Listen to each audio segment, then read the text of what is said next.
बहुत पुरानी बात है। रमनक नगर नाम के एक गांव में हरिया नाम का एक गरीब आदमी रहता था।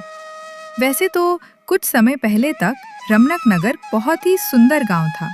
गांव में चारों तरफ हरियाली छाई रहती थी।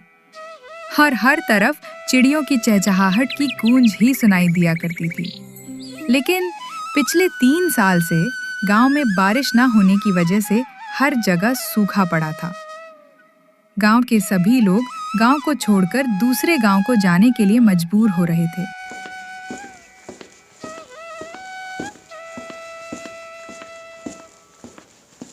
गांव में कहीं भी पानी नहीं बचा है। अब तो सारे कुएं भी सूख चुके हैं। लगता है मुझे भी अब किसी दूसरे गांव में जाकर काम ढूंढना चाहिए। फिर हरिया काम की तलाश में दूसरे गांव की ओर निकल पड़ता है।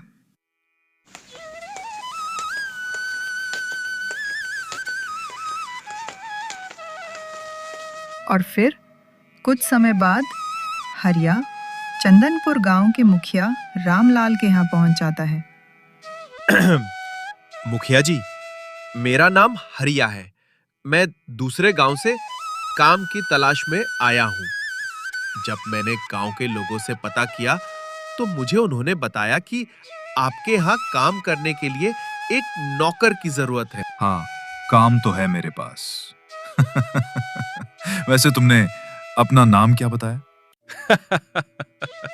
जी, हरिया।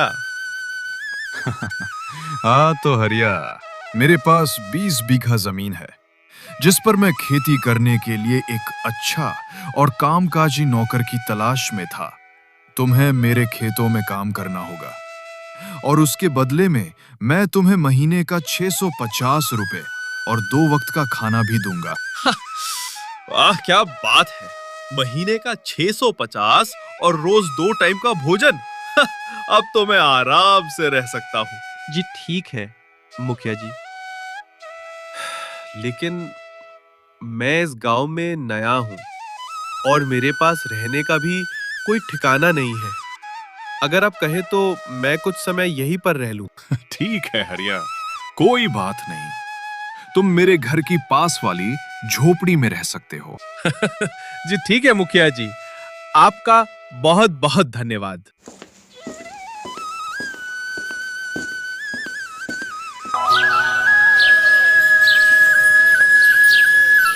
और फिर अगले दिन मुखिया हरिया को अपने खेत में काम समझाने के लिए लेकर चला जाता है।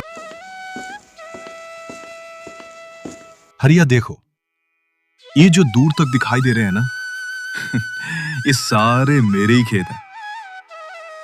कल से तुम्हें रोज आके यहीं पे काम करना है। और जैसा मैंने वादा किया है, मैं इस काम के लिए तुम्हें रोज 2 वक्त का खाना और 650 रुपए प्रति माह दिया करूंगा। जी ठीक है मुखिया जी।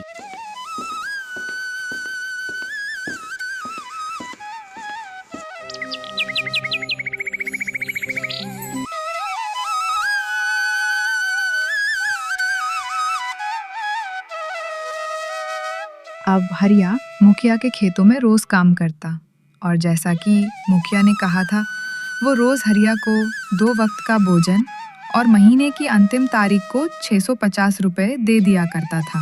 धीरे धीरे हरिया को मुखिया के यहाँ काम करते हुए कई साल बीत जाते हैं और हरिया के पास भी ढेर सारा पैसा जमा हो जाता है। मुखिया जी के यहाँ काम करते हुए अब मुझे कई साल बीत चुके हैं। सोच रहा हूँ कि मुझे भी अब अपने लिए एक छोटा सा घर ले लेना चाहिए। फिर हरिया अपने लिए एक छोटा सा घर खरीदता है और अब वहीं से ही मुखिया के यहाँ काम करने के लिए जाया करता था। चलो, अब रहने का तो इंतजाम हो गया है, लेकिन जो अब मेरे पास बाकी के पैसे बचे हैं उनको मुझे कहीं न कहीं किसी सुरक्षित जगह पर रखना होगा, क्योंकि मैं तो पूरे दिन घर पर रहता ही नहीं हूँ। मुझे तो मुखिया के खेतों में काम करने के लिए जाना पड़ता है और घर खाली पड़ा रहता है, तो पैसे चोरी होने का भी डर हमेशा लगा रहेगा।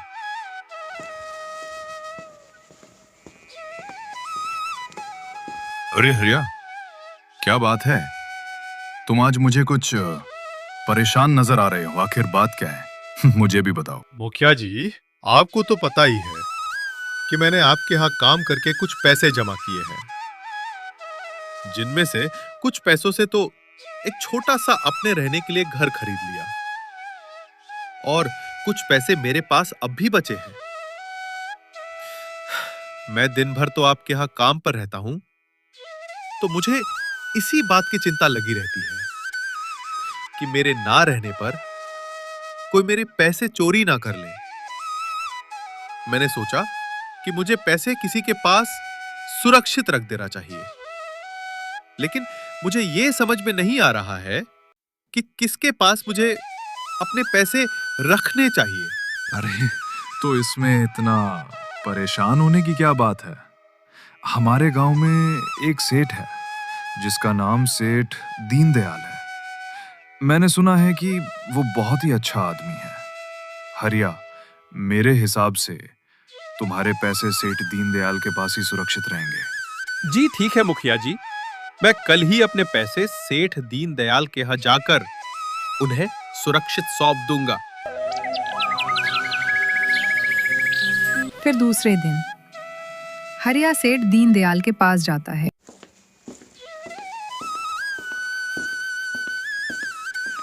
अरे रुको रुको, कौन हो तुम?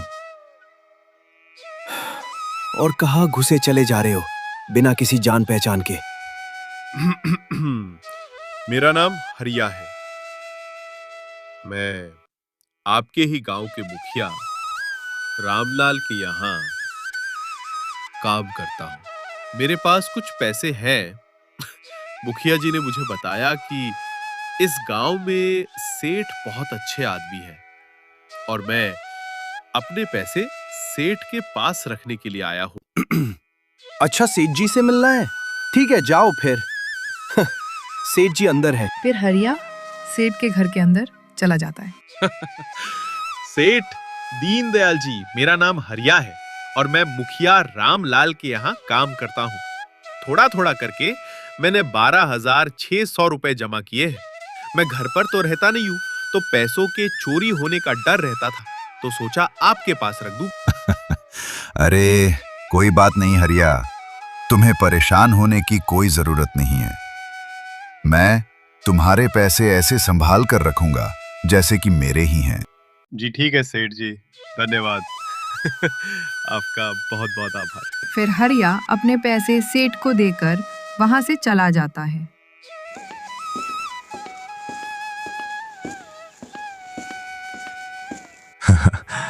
हाँ हरिया, तुम्हें अब परेशान होने की कोई जरूरत नहीं पड़ेगी, क्योंकि अब ये सारे पैसे मेरे हैं। इस बात को बीते हुए काफी समय बीत जाते हैं। हरिया मुखिया के यहाँ खेत में पूरी ईमानदारी से काम करता, और फिर शाम को मुखिया के यहाँ खाना खाने के बाद अपने घर जाकर सो जाता था। मुझे मुखिया जी के यहाँ काम करते हुए बहुत समय बीत गया है। अब मुझे भी थोड़ी बहुत जमीन खरीद लेनी चाहिए और खुद का काम शुरू करना चाहिए। यही सोचते हुए हरिया सेठ के घर अपने पैसे लेने चला जाता है।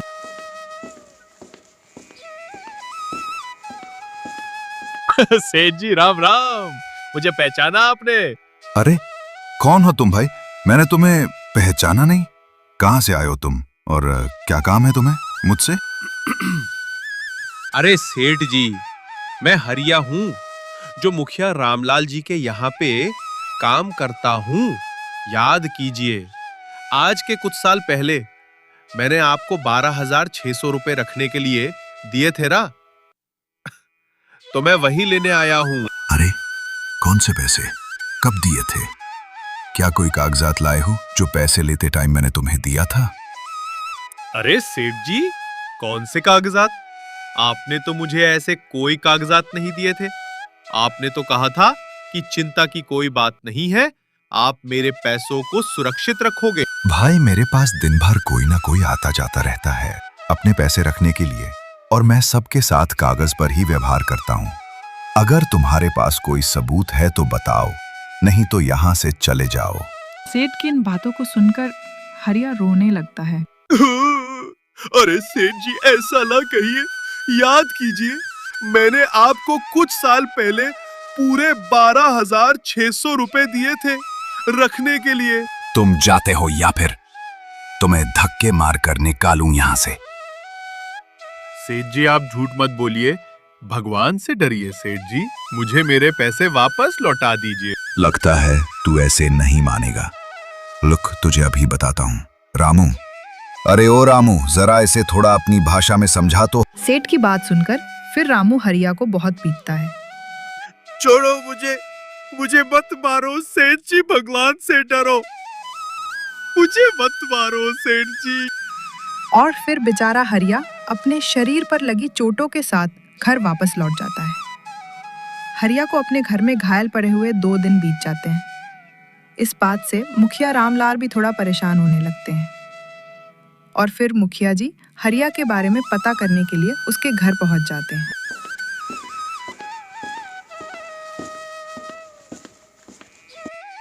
अरे क्या बात है हरिया, तुम्हारी तबीयत ठीक नहीं है क्या? पिछले 2 दिन से काम पे नहीं आए तो मुझे तुम्हारी चिंता होने लगी थी। अरे नहीं मुखिया जी, ऐसी बात नहीं है। फिर हरिया मुखिया को सारी आपबीती बता देता है। अच्छा, तो ये बात है। तभी मैं सोचूं कि सेठ इतना अमीर कैसे होता जा रहा है।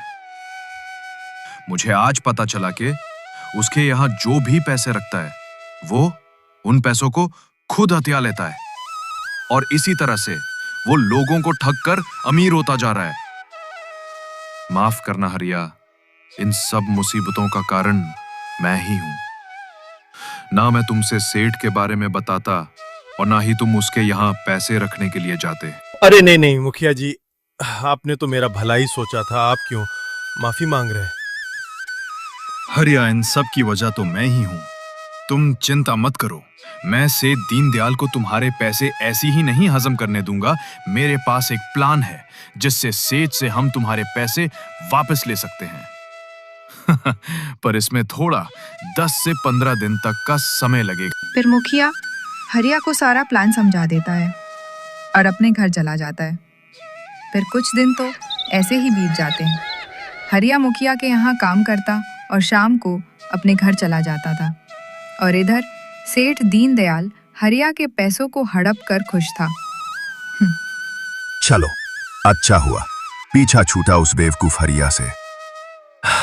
अब मैं आराम से रह सकता हूं।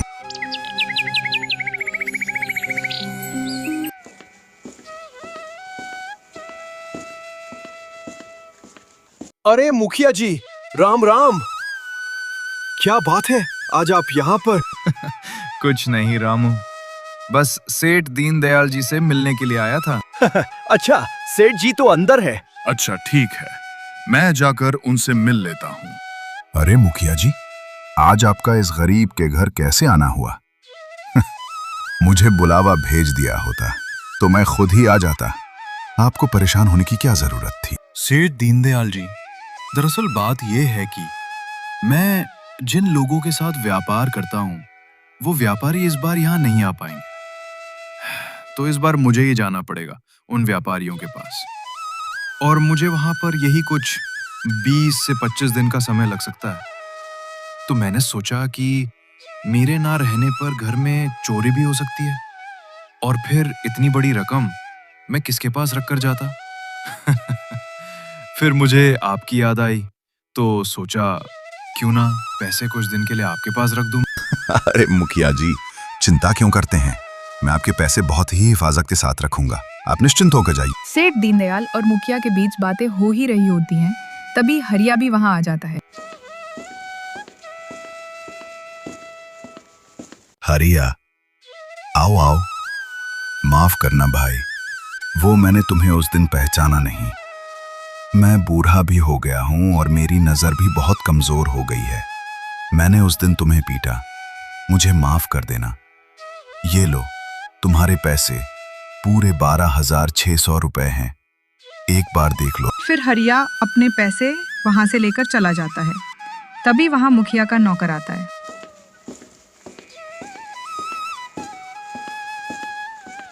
मुखिया जी, वो जो आप बाहर जा रहे थे ना व्यापार के लिए, तो अभी वहां से चिट्ठी आई है और वे लोग कल शाम तक यहाँ पर आ जाएंगे। अब आपको परेशान होने की कोई जरूरत नहीं है। अच्छा, ये तो बहुत ही अच्छी खबर है। चलो अच्छा हुआ। अरे सेठ जी, अब जब वो लोग खुद ही यहाँ पर आ रहे हैं तो मुझे अपने पैसे यहाँ रखने की कोई जरूरत नहीं है और अब आपको परेशान करने की भी कोई जरूरत नहीं है। इतना कहकर फिर मुखिया अपने पैसे लेकर सेठ के घर से चला जाता है।